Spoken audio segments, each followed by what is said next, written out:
Buenos días chicos, ¿cómo les va? Vamos a seguir con la unidad 6, hablando hoy de la determinación del costo de las mercaderías vendidas para poder completar con esta unidad.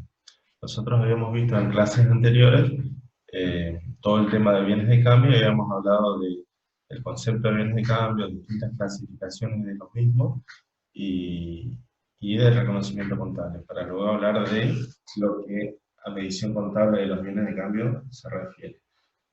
Si recuerdan, hablamos de la medición inicial de los bienes de cambio adquiridos, producidos, para luego hablar de la medición periódica o al cierre, ¿sí?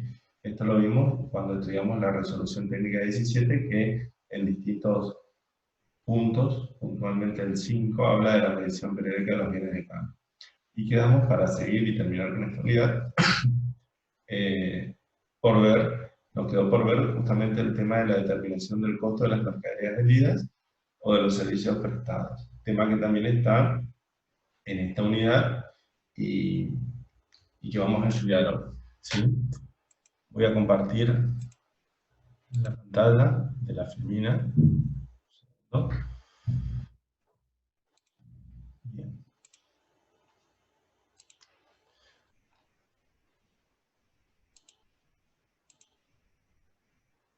Bien. La determinación del costo de las mercaderías vendidas o el valor corriente de los activos destinados a la venta tiene en cuenta, como habíamos visto en la unidad 1, y por tratarse de la medición de una variación patrimonial, en este caso del activo que se consume, que son los bienes de cambio. Quiere decir que para determinar el costo de los bienes que se han vendido o de los servicios que se han prestado, tenemos que tener en cuenta perdón, la medición de los bienes de cambio. ¿Qué quiero decir con esto? Que si para la medición de los bienes de cambio se adoptan pautas de medición a valores históricos, en el proceso de medición de costos también se van a utilizar costos históricos.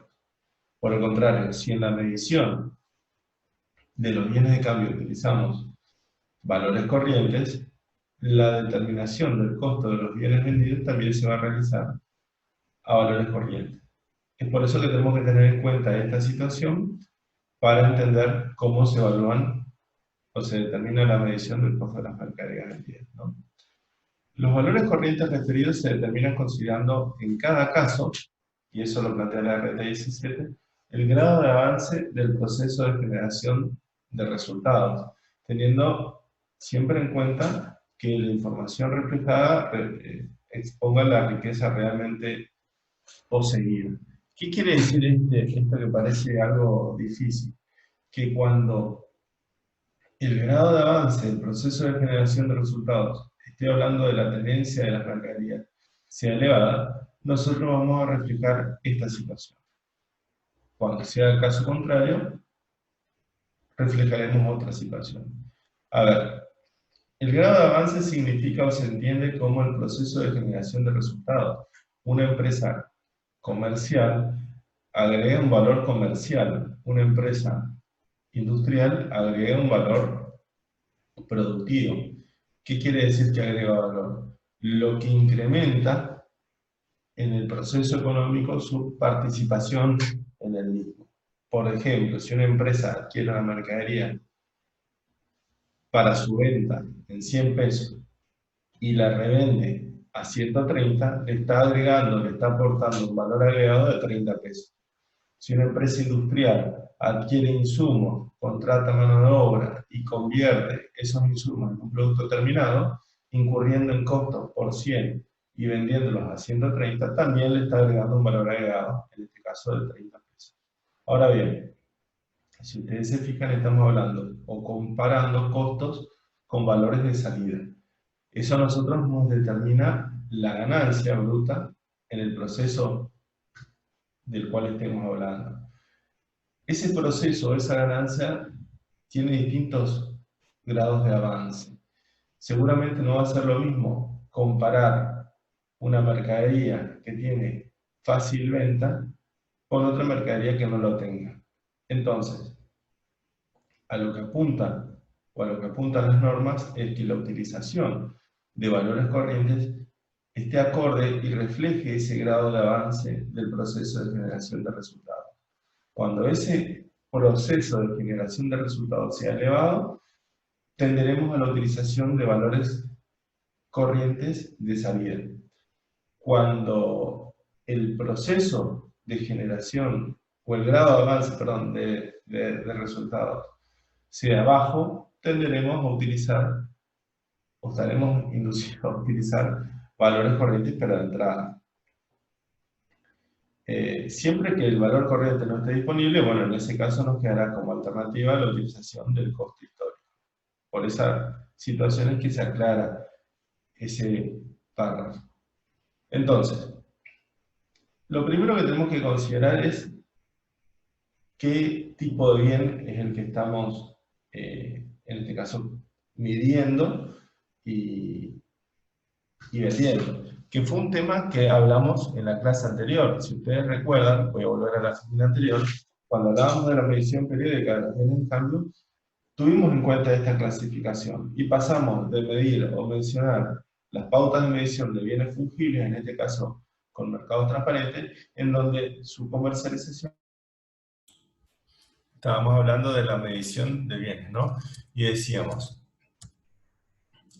que la utilización de valores corrientes de salida se va a realizar cuando los bienes tengan fácil comercialización. Y cuando los bienes no tengan fácil comercialización, en ese caso vamos a utilizar valores corrientes para la entrada. ¿Cuál sería el caso de un costo de reposición?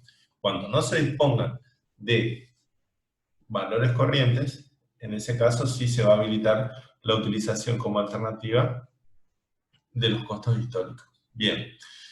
¿Qué se entiende por valor valor neto de realización o precio neto de venta de realización? Esto está en la resolución técnica 17, ahí está resumido, digamos, y se determina considerando el precio de venta de contado más los ingresos adicionales que pueda tener la comercialización, pero que no sean atribuibles a la financiación, por ejemplo, el caso de los reembolsos por exportación, menos los costos ocasionados por la venta, como pueden ser comisiones, impuestos a los ingresos brutos y similares. Pero es que creo que no estoy compartiendo la filmina. Perdón. Ahí está. Eso es lo que estaba diciendo, ¿no? En cambio, la determinación o la utilización de costos de reposición o valores corrientes de entrada se va a utilizar o se va a determinar acumulando todos los costos que integran el costo original, pero en este caso considerados en términos del momento de la venta. ¿Sí? Si hablamos de la determinación del costo de reposición en el momento de la venta, es decir, cuánto me costaría a mí reponer el bien en el momento exacto de la venta. De esa manera, nosotros en ese caso estamos comparando ingresos corrientes de venta contra costos corrientes de venta, pero en este caso costos corrientes de entrada. ¿De dónde se pueden obtener estos valores, dado que se determinan en un momento distinto al del ingreso de los bienes al patrimonio? Bueno, de cotizaciones o lista de precios de proveedores, costo de adquisición, si hablamos de bienes producidos, ¿no? Y cuando no se puedan obtener esos valores al momento de la venta, bueno, tendremos que utilizar aproximaciones, como por ejemplo, costos represados por índices específicos o presupuestos de costos actualizados. Bien, cuando estas variantes no estén disponibles, que son las deseables, bueno, en ese caso, y como plantea en la medición periódica, se va a utilizar como alternativa el costo original, es decir, el costo que por el bien se hubiese incurrido al momento de su adquisición o su producción. Bien, cuando hablamos de la determinación de los costos de venta, perdón, tenemos que pensar entonces que vamos a determinar los mismos teniendo en cuenta o costos históricos o costos corrientes. Cuando la pauta sea la utilización de costos históricos, tenemos que considerar que al momento de la determinación, al momento de la venta, vamos a determinar el costo de esos bienes que hemos vendido según un valor del pasado. Entonces, ahí la pregunta que nos tenemos que hacer es, bueno, ¿cuál va a ser el valor del pasado que le vamos a asignar a ese bien comercializado? Y ahí entran a detallar los distintos sistemas de determinación del costo, que seguramente ustedes los conocen porque se dan en contabilidad 1 o contabilidad 2. Los más conocidos son el método de primero entrado, primero salido, o el método de último entrado, primero salido, o mezclas como puede ser el método de precio promedio ponderado, o uno que requiere, digamos, un control más específico, que es el método de identificación específica. ¿Okay? Esto en la bibliografía lo van a encontrar como corriente contable de costos o corriente física de costos. No es más ni menos que entender que los costos se mueven como en una especie de cinta transportadora y que al momento de realizarse una venta yo voy a elegir desde esa cinta transportadora un costo. ¿Sí? Podrá ser el costo del primer bien que ingresó y que todavía está en el patrimonio, en el inventario, perdón, o el costo del último bien que al momento de la venta se halla en el inventario, o un promedio. En ese caso estamos hablando de una corriente contable de costos. Pero si hablamos del costo físico, o de la corriente física de costos, significa hablar de que cuando asignemos el costo a una unidad vendida, tendremos que considerar el costo que específicamente por esa unidad el ente incurrió al momento de su ingreso. ¿Sí? Por eso es un costo histórico. Para lo cual es necesario llevar un control de alguna manera a través de un sistema que permite identificar dentro del inventario, dentro del depósito, a todos los bienes, y dentro de todos los bienes y dentro de todos los lotes de bienes, las partidas, porque no siempre todos los bienes van a haber incorporado o van a haber ingresado en el mismo momento. Entonces, si yo vendo un producto o una partida de un producto, tendré que ver de qué partida corresponde, porque seguramente pueden tener distintos precios de compra según las partidas a las que se refiere. Bien, vamos a ver un ejercicio que está en la filmina siguiente y que permite determinar y después comparar cuáles son las consecuencias de la utilización de los distintos criterios de determinación de costos, ya sea a valores históricos en sus distintas variantes. Para eso van a ver ahí un caso en donde tenemos, por ejemplo, acá arriba, a ver si lo puedo mover con el mouse, la información de las entradas, en donde tenemos, por ejemplo, las distintas compras. Hay un inventario inicial del 1 de enero de 200 unidades que fueron adquiridas a 10 pesos. Acá vamos a tener en esta columnita los importes. Y bueno, después tenemos la información de las distintas compras, el 30 de abril, el 9 de agosto, y así todas las compras que se hayan hecho en el ejercicio. Desglosadas o discriminadas en cuanto a unidades y precio. ¿Sí? En total van a ver que entre existencia inicial más las compras totalizaron 1000 unidades y por un importe total acumulado de 20.000. Además tenemos la información del inventario final, 300 unidades, quiere decir que si tuvimos 1000 y quedaron 300, quiere decir que se han vendido 700 unidades. Esto lo sacamos por diferencia de inventario, obviamente, ¿no? Bien. Acá al lado tenemos la información de las salidas. Entonces, ¿cuáles van a ser las razones por las cuales la mercadería ha salido? Las ventas, ¿no? Entonces tenemos información de la primera venta, que se hace en enero. Y acá al lado, para poder después aplicar el método de identificación específica, tenemos la información de la partida a la cual corresponde esa venta, ¿no? En este caso, por ejemplo, la primera venta, 100 unidades vendidas el 31 de enero, nos informan que corresponde al inventario inicial. Y es una obviedad porque la primera compra, posterior a la existencia inicial, se da recién en abril. Entonces, si yo vendí en enero, difícilmente puedo vender algo que no sea de lo que proviene del inventario inicial. Bueno, y así segunda venta, tercera, cuarta, quinta venta, que totalizan, como ustedes ven, 700 unidades. Con esa información nosotros podemos armar estos cuadritos de costos que van a tener en cuenta el criterio de asignación El primer método que acá analizamos es el método de identificación específica, en donde, fíjense, tenemos una columna de fechas y 3 columnas, 2 para entradas y una para salir, perdón, una para entrada, una para salida y la del saldo.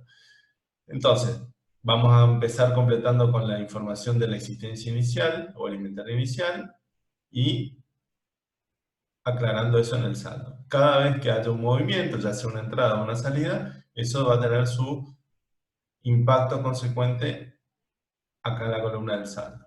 Y así, por ejemplo, en la venta del 31 de enero salen 100 unidades que van a ser asignadas a un costo. Acá viene la aplicación del criterio, porque este costo se determina por el costo de la partida a la cual pertenece esa venta. Entonces, como yo las tenía evaluadas a 10, van a tener su salida a 10, ¿no? Y el saldo me va a quedar de 100 unidades también valorizadas al costo del inventario inicial de 10.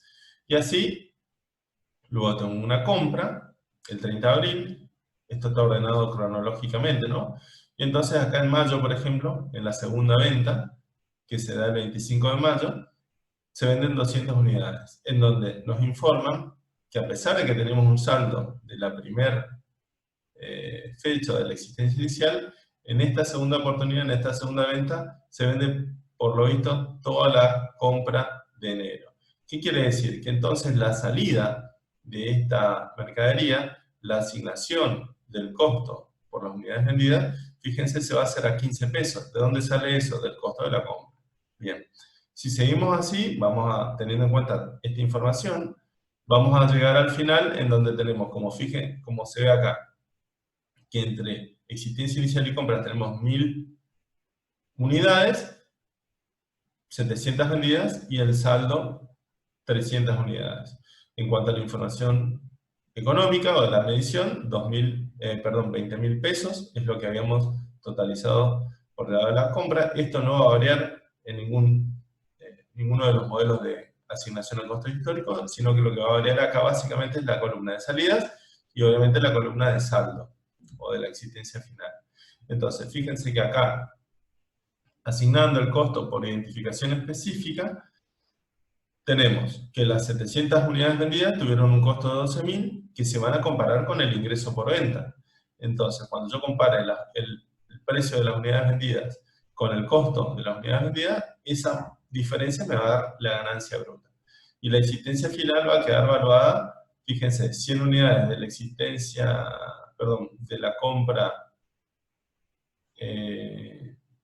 de agosto, aparentemente, por el precio de compra, y 200 unidades de la última compra de noviembre. Bien, que hacen un total de 8.000 pesos.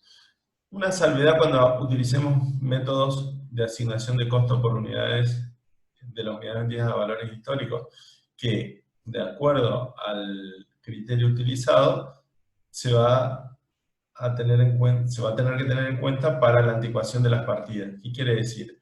Que acá nosotros dejamos evaluadas la existencia final por la partida de agosto y por la partida de noviembre.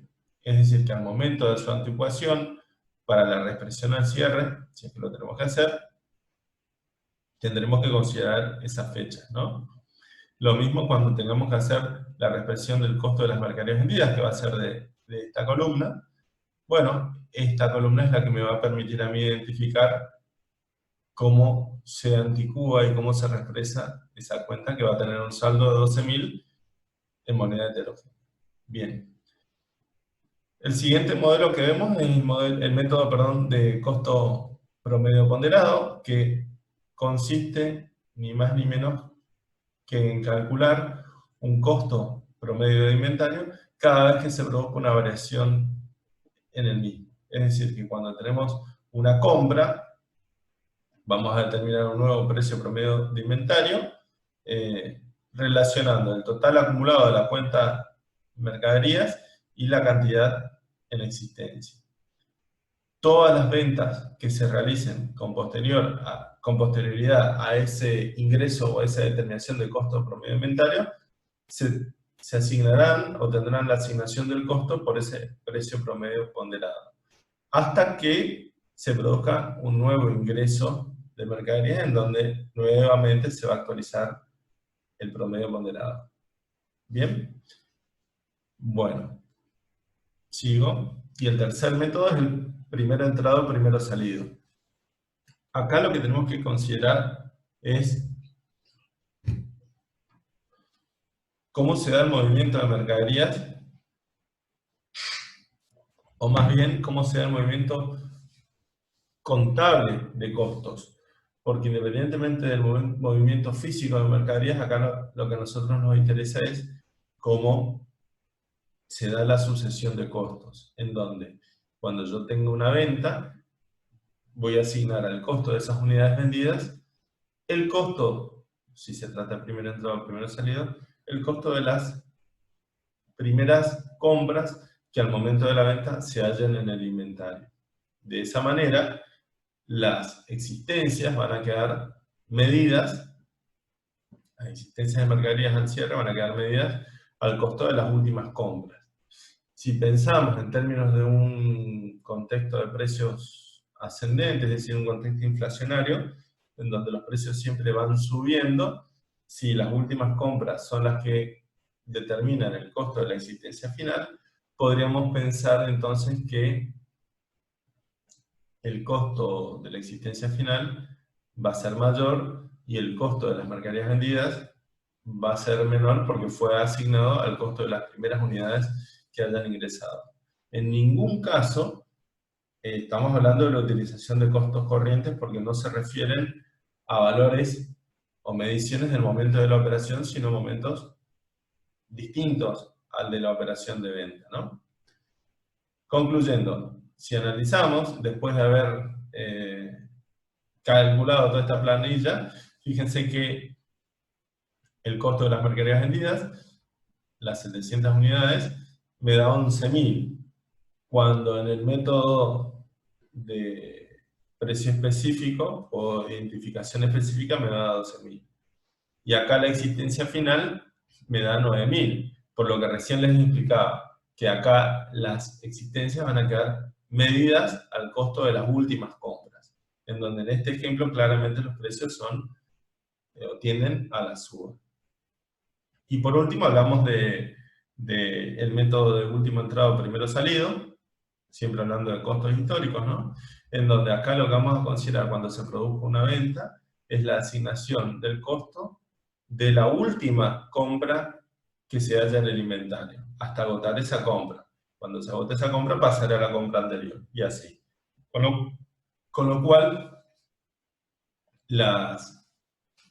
haciendo todo el proceso, al cierre, digamos, fíjense acá el costo de las mercaderías vendidas me queda al de las últimas compras, 14.000, mucho más de los 11.000 del otro método, y estamos hablando de las mismas unidades que hemos vendido, y la existencia final a 6.000 pesos porque está siendo evaluada o medida al costo de las primeras compras que nunca se han asignado todavía a unidades vendidas, ¿no? En la medida en que siempre haya unidades en el inventario, esas unidades van a quedar evaluadas al costo de las primeras compras que supuestamente son a precios más bajos, ¿no?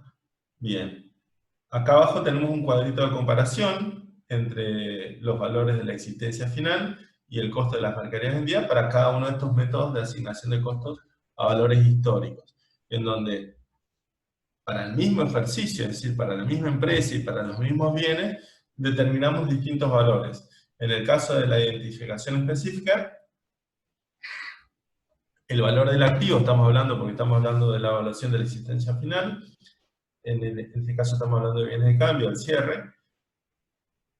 Tenemos para la identificación específica 8.000 pesos, para el precio promedio ponderado 7.687, que es un precio promedio. Para el método PEPS 9.000, porque han quedado evaluadas al precio de las últimas compras más recientes. Y WEBS 6.000. Quiere decir que, y además, perdón, me estaba olvidando, cuando consideremos para esos mismos métodos el costo que se asigna, Bueno, tenemos 12.000 para identificación específica, 12.312,50 para PPP, 11.000 para primer entrado, primero salido, y 14.000 para webs. A ver, pensemos en una empresa que utilice, por ejemplo, PEPs, ¿sí? Porque no consigue utilizar, no puede determinar los valores corrientes y bueno, utiliza como alternativa el costo histórico. Y como criterio de selección o determinación del costo de las mercaderías vendidas, elige PEPs. Entonces, cuando determine el costo, en este caso le va a dar 9.000, que nos va a dar una utilidad bruta producto de comparar el ingreso por venta, que no lo conocemos en este ejercicio, contra los 9.000. Y además nos va a dar, perdón, estoy comparando, discúlpeme, después vamos a pedir que se edite esa parte. El ingreso por venta contra los 11.000, que es el costo de las mercaderías vendidas. Entonces eso me va a dar la utilidad bruta. Si yo hubiese utilizado webs, estaría comparando el ingreso por venta en vez de contra los 11.000 con 14.000. En ese caso tendríamos una utilidad bruta mucho menor. ¿Qué quiero decir? Que si yo utilizo PEPs, voy a obtener una ganancia mayor a la que determinaría si utilizo webs. Con lo cual, y cuando hablamos del impuesto a las ganancias, estaríamos hablando de un mayor impuesto.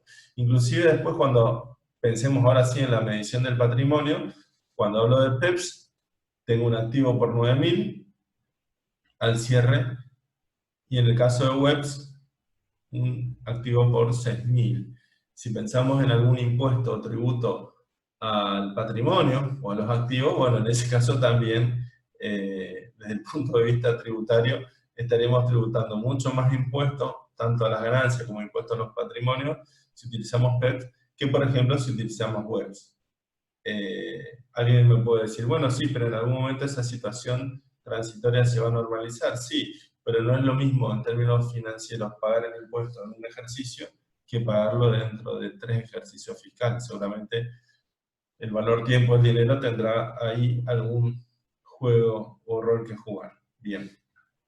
Eso en cuanto es entonces la determinación de el costo a valores históricos. Cuando hablemos de la determinación del costo a valores corrientes, tenemos que pensar que antes de la asignación del costo viene un proceso de medición de inventarios. ¿Qué quiere decir?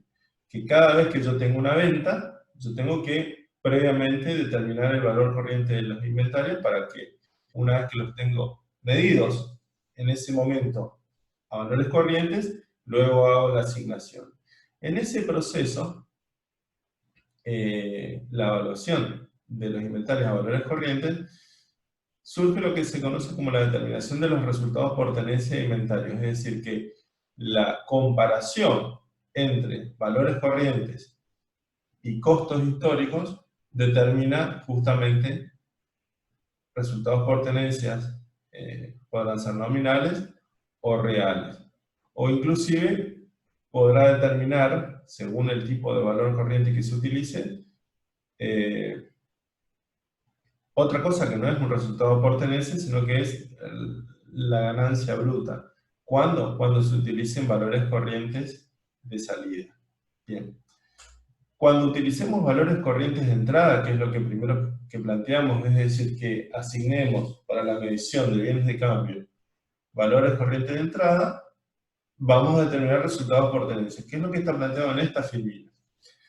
¿Qué consiste? Consiste en calcular el monto necesario del cual deberíamos disponer para que los bienes, en el momento en que estamos vendiendo, sean adquiridos. Si hablamos de mercadería de reventa, por ejemplo, o materia prima, que no sería el caso porque no vendemos materia prima, la materia prima se produce, se destina para la producción, y similares, vamos a hablar del valor neto de compra, o sea, el precio de compra de contado más todos los costos adicionales necesarios para disponer de esas mercaderías en el momento en que las estamos vendiendo. No cuando las compramos, sino en el momento preciso de la venta. Si hablamos de bienes producidos, construidos, fabricados, entonces vamos a tener que hablar de un costo de reproducción, es decir, la sumatoria de todos los costos de insumos, mano de obras y gastos de fabricación calculados en este momento al término de la venta, ¿sí? Ahí lo que voy a hacer es comparar el costo de reposición con el costo histórico. Y eso me va a determinar un resultado por tenencia. Ese resultado por tenencia, si se realiza en términos nominales, determina un resultado por tenencia nominal. ¿Qué significa esto? Sin considerar el ajuste por inflación. O mejor dicho, cuando yo compare los costos históricos con los costos de reposición. Como estos valores son, desde el punto de vista de la unidad de medida, equivalentes a distintos momentos o reflejan distinto poder adquisitivo, su comparación, al efecto de determinar el resultado por tenencia, no corresponde. Primero deben ser unificados o homogeneizados el poder adquisitivo. Por eso es lo que está abajo. En contextos de inflación, las partidas de las cuales estamos hablando, o sea, bienes de cambio, al ser no monetarias, expresan un poder adquisitivo anterior, por lo que su reexpresión determinará un costo histórico ajustado por inflación. Sigue siendo un costo histórico. Ese costo histórico yo lo comparo con un costo de reposición y me determina, en ese caso, sí un resultado por tenencia real, es decir, un resultado por tenencia neto del aumento de la inflación. La revalorización neta que tuvo el bien de cambio o la desvalorización neta que tuvo el bien de cambio, más allá de las variaciones de precios. Bien. Yo recién les decía, antes de seguir o pasar a la filmina siguiente, que la determinación o la evaluación de los bienes puede realizarse también a valores de salida. ¿Cuándo? Y eso lo vimos al comienzo de la clase. Cuando los bienes sean de fácil comercialización, o sea, bienes de cambio fungibles, fácilmente comercializables, y que además reúnan otras series de características, ¿sí? O también que la operación del bien ya esté concretada y solo reste que el ente concluya la obra o entregue el bien para que se pueda concretar la operación. Es decir, que el grado de generación de resultados sea elevado. En esos casos, en la medición del bien vamos a considerar el valor neto de realización, no su costo de reposición. Y en este caso, la utilización de valores corrientes de salida nos va a determinar algo que no es un resultado por tenencia, sino que es algo distinto.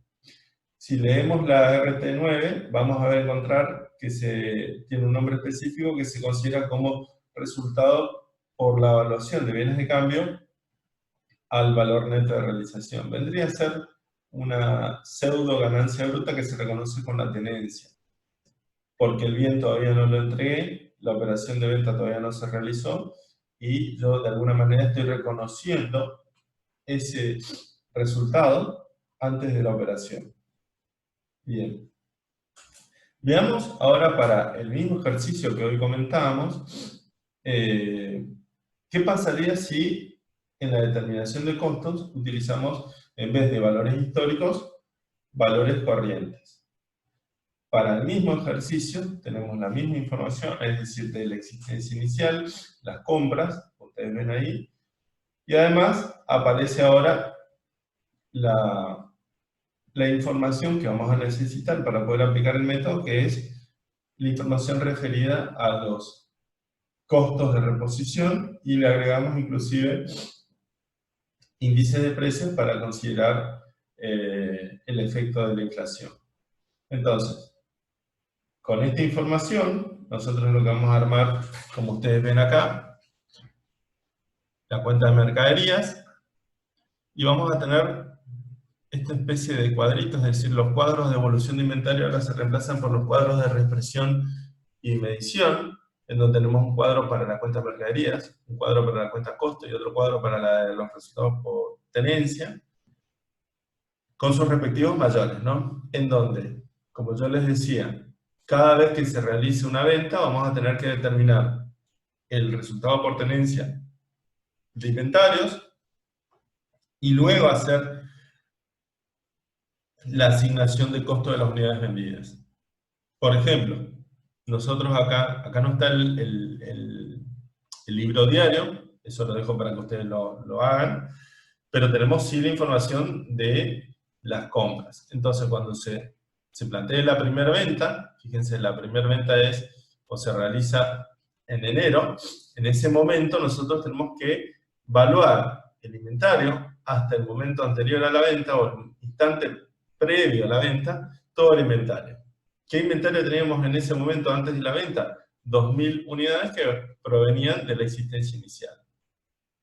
Entonces, como esta información está expresada en moneda de enero y yo estoy ajustando a enero, el coeficiente va a ser 1, no va a haber ajuste, pero sí vamos a tener un valor corriente distinto al que tenía la existencia inicial.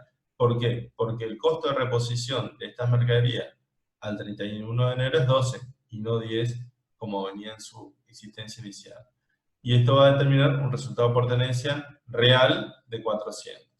Entonces ahí lo que yo hago es un asiento de ajuste de la mercadería, en donde voy a corregir eso contra el resultado por tenencia, y luego de ese asiento me va a quedar la mercadería, a ver si muevo este cuadrito, luego de este ajuste me va a quedar la mercadería, las 200 unidades a 12. Y ahí recién registro el costo de las mercaderías vendidas, que son 100 unidades que vendí, ahora a costo de reposición de enero, ¿no? Bien. Después sigo con la línea de tiempo y me encuentro con que en abril tengo una compra de 200 unidades a 15 que las ven acá reflejadas en 3.000 pesos. Sigo y después de abril me encuentro con que en mayo del 25 tengo una venta de 200 unidades. En mayo entonces yo me voy a encontrar con el saldo de la medición de enero más la compra de abril. ¿Qué voy a hacer? Un segundo proceso de ajuste o medición de inventario, en este caso a mayo. ¿Por qué a mayo? Porque en mayo es el momento en que se está haciendo la ventilla, en el que yo tengo que determinar los valores corrientes y determinación de resultados por tenencia de inventario. Entonces, ¿qué hago? Reexpreso los 1.200 que vienen de enero, hasta mayo, obviamente, determina el ajuste y le aplica el valor corriente. ¿De dónde surge este valor corriente? Del valor de reposición de mayo. Fíjense, 160, 100 unidades de 160 me da 1.600. Y de la compra de abril, lo mismo, cambia el coeficiente, obviamente, porque tiene una fecha de origen distinta, y determino los resultados por tenencia. Fíjense que acá, en el caso de la medición al mes de mayo, la inflación fue mayor al incremento que han tenido los costos de reposición de los bienes, en donde los bienes no han subido como lo hubiesen hecho si acompañaban a la inflación. Por lo tanto, los resultados por tenencia que se determinan de inventarios dan negativo. Bien, una vez que hago esa corrección de la medición de inventarios, nuevamente determino el costo de venta y lo transfiero. Acá tengo la venta de enero, acá la venta de mayo, y así en la cuenta costo de mercaderías vendidas voy a tener un asiento cada vez que se realice una venta. Obviamente que después del cierre lo que hago es reexpresar estas cuentas como son de resultados a moneda de cierre, nada más, solamente las reexpreso. Lo mismo que voy a hacer con la cuenta de resultados por tenencia de inventario. Una vez que registro cada resultado por tenencia de inventario, lo que hago es las reexpreso al cierre. Aplicando este método, yo lo que estoy mejorando con respecto a los métodos de costo histórico es que no estoy incluyendo en el costo de las mercaderías vendidas los resultados por tenencias de inventario, es decir, las revalorizaciones o desvalorizaciones de inventario, que en caso de la contabilización por otro método, sí se incluyen dentro del costo de las mercaderías vendidas. Y además, al aplicar los coeficientes de reexpresión, también estoy expresando los resultados en momentos, en términos de poder adquisitivo de cada momento, y no mezclando todas las monedas del ejercicio. Y además, como extra, al final del ejercicio me va a quedar la existencia final ya medida a valores de reposición de fecha de cierre. Es decir, que no tengo que hacer ningún ajuste adicional. Bien. Con esto estamos completando, digamos, el tema de determinación del costo de las mercaderías vendidas. Quería mostrarles algo más que me parecía importante, que es, a ver si estoy compartiendo esto porque resulta ser que yo veo una cosa. Un segundito.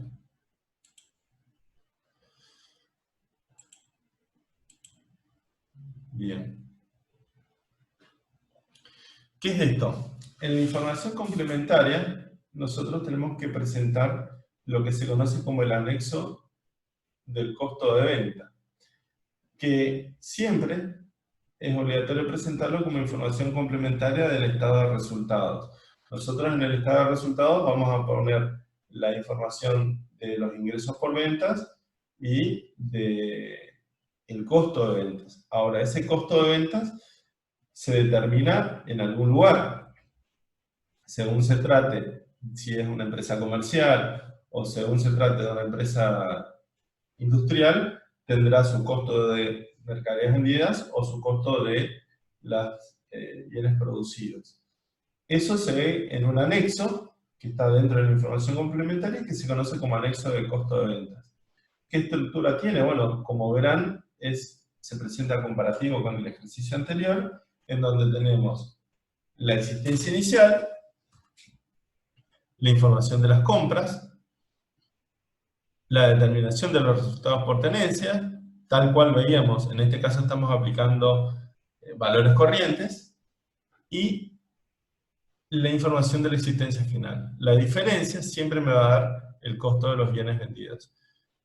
En el caso de una empresa industrial, acá no vamos a tener compras, sino el costo de producción, que habrá que desglosarlo en materias primas, mano de obra y carga fabril, como ya sabemos, y el valor de la existencia final va a estar dado por la tasación de los bienes que estén terminados, como también aquellos que no estén terminados. Todo forma parte de ese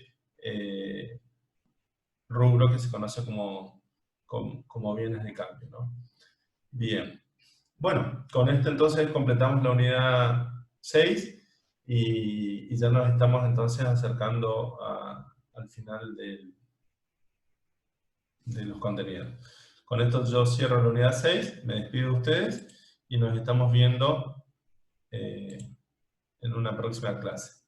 Los saludo y estamos en contacto.